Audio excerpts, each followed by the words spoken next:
Hello दोस्तों, welcome back to my channel commerce वाले सरदार जी, जहां कॉमर्स रटाया नहीं समझाया जाता। तो दोस्तों, आज हम पढ़ने वाले हैं law of diminishing marginal utility and उसके असम्पशंस। तो सबसे पहले मैं आपको यह बताना चाहूंगा कि law of diminishing marginal utility होता क्या है। Law of diminishing marginal utility का मतलब होता है कि जैसे जैसे हम किसी चीज का यूज करते रहते हैं उससे मिलने वाला सेटिस्फैक्शन कम होने लगता है। कैसे? जैसे मैंने बोला, सपोज आपको प्यास लग रही है तो आप क्या करेंगे? पानी पीना शुरू करेंगे। तो जैसे जैसे आप पानी पीते जाएंगे आपकी प्यास बुझती जाएगी एंड एक टाइम बाद वो खत्म हो जाएगी। मींस आपका जो सेटिस्फैक्शन लेवल था वो धीरे धीरे क्या होने लग गया? कम होने लग गया। तो इसको हम बोलते हैं law of diminishing marginal utility. आप खाना खाते हैं तो आप जैसे जैसे खाना खाते जाएंगे आपकी भूख शांत होती जाएगी एंड आपको सेटिस्फैक्शन मिलता जाएगा। इसको हम बोलते हैं law of diminishing marginal utility.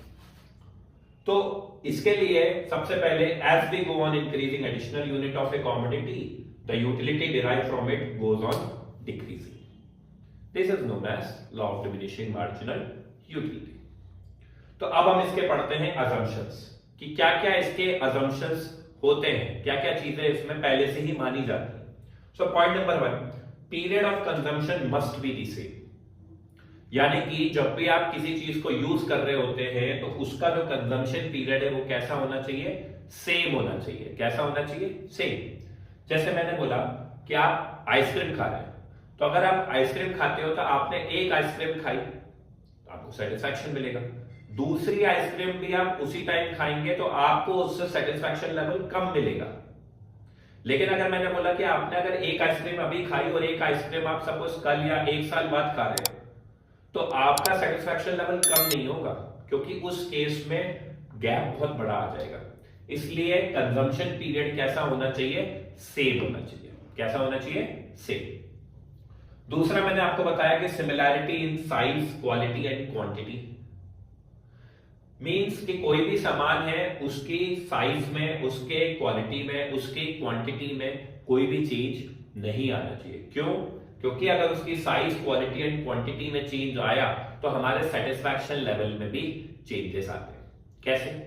मैंने बोला आप खाना खा रहे थे, आपने खाना खा चुके हैं। अगर आपकी फेवरेट अगर डिश छोले भटूरे जैसे कि मेरी है, तो अगर आप छोले भटूरे खाएंगे, आपने खाना खाने के बाद भी कोई अगर आपको ऑफर करेगा तो आप खा लेंगे, बोलेंगे हाँ भाई थोड़ा सा खा लेते हैं।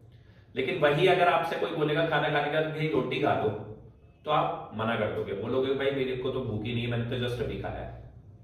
सो इसके साइज में, इसकी क्वालिटी में, इसकी क्वांटिटी में कोई भी चेंजेस नहीं होने चाहिए। तीसरा point, mental state should remain unchanged. इंसान का जो दिमागी जो संतुलन है वो बिल्कुल सेम रहना चाहिए, नॉर्मल रहना चाहिए। वो दिमागी रूप से पगला नहीं होना चाहिए। साथ ही साथ कि दैट वो जो है, सपोज कोई इंसान है कि उसने भांग पी ली या शराब पी ली, तो जरूरी नहीं है कि दैट उसको, वो हो सकता है कि दैट ज्यादा खाना खा ले, उसको तो पता ही नहीं चलेगा क्योंकि वो अपने सेंस में नहीं है, अपने मेंटल स्टेट उसका नॉर्मल नहीं। That is the main reason, उसको नहीं पता कि दैट उसको सेटिस्फैक्शन किससे मिल रहा है। हो सकता है वो ज्यादा खा ले, तो इसलिए उस केस में भी जो है कोई भी चेंजेस नहीं आने चाहिए। Point number 4, time period should not be too long. Time period भी बहुत ज्यादा लंबा नहीं होना चाहिए। क्यों? रीजन बीइंग, क्योंकि कस्टमर की जो हैबिट्स हैं या जो भी चीज फैशन में या ट्रेंडिंग में चल रही है वो समय के साथ साथ क्या होने लगती है? चेंज होने लगती है।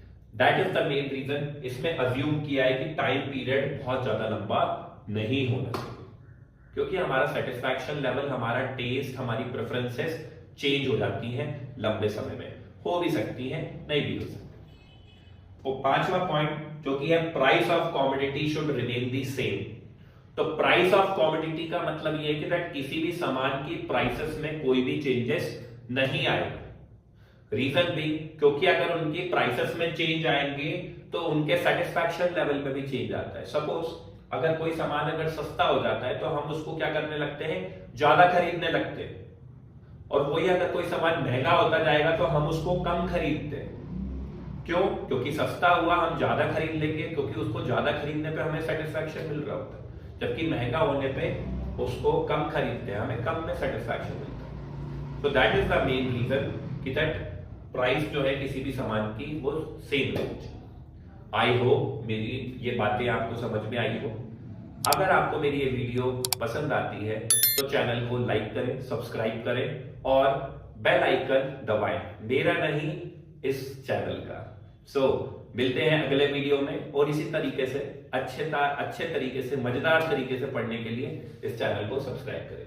Thank you.